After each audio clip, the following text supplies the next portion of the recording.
हम आपको ये बताएंगे कि जल के घनत्व से किनका घनत्व कम होता है, किनका ज्यादा। हमारे पास 5 द्रव हैं। एक है कटोरी में सरसों का तेल, एक है शहद, एक है डीजल, ये है मोबिल, ये है पेट्रोल। हम चेक करेंगे कि किनका घनत्व जल से ज्यादा है या कम है। तो पहले हम चेक करेंगे शहद का। शहद का घनत्व जल से ज्यादा है या कम है, ये भी देखेंगे। जल के नीचे अगर सतह में नीचे बैठ जाएगा तो ये देखिए नीचे बैठ गया, नहीं बैठ गया शहद, यानी शहद का घनत्व जल के घनत्व से ज्यादा है। ये देख लिया ना, देखिए शहद की बूंदे नीचे बैठ गई, शहद की बूंदे नीचे बैठ गई। अब हम चेक करेंगे अगला, जल के घनत्व से चेक करेंगे किसका क्या है। ये है डीजल। डीजल की बूंदे इसमें डाल रहे हैं।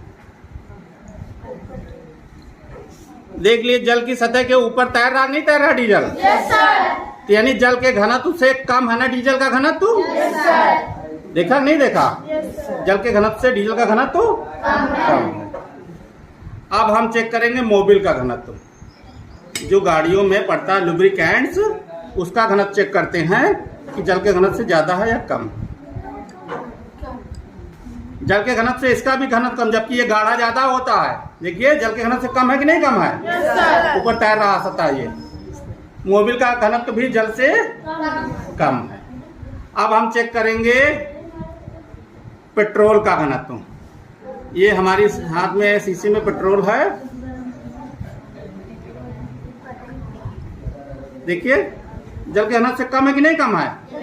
ये देखिए सतह, पेट्रोल की सतह ऊपर, पानी नीचे, दिखाई पड़ रहा? यानी पेट्रोल का घनत्व भी जल के घनत्व से कम है। अब हम चेक करेंगे सरसों का।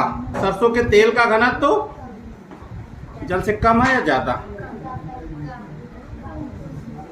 यानी जल के घनत्व से सरसों के तेल का भी घनत्व कम होता है। देखिए सतह ऊपर तैर रही, नहीं तेल तैर रही है। तो ये सरसों के तेल का घनत्व देखा नहीं देखा? आपने कई सारे लिक्विड्स का घनत्व देखा, यानी शहद का घनत्व जल से ज्यादा होता है तो वो नीचे बैठ गया था। अन्य जो भी थे पेट्रोल, डीजल, मोबिल, इनका घनत्व क्या था? सरसों के तेल का जल से कम। तो ये घनत्व देखा नहीं देखा? चलिए ओके, धन्यवाद।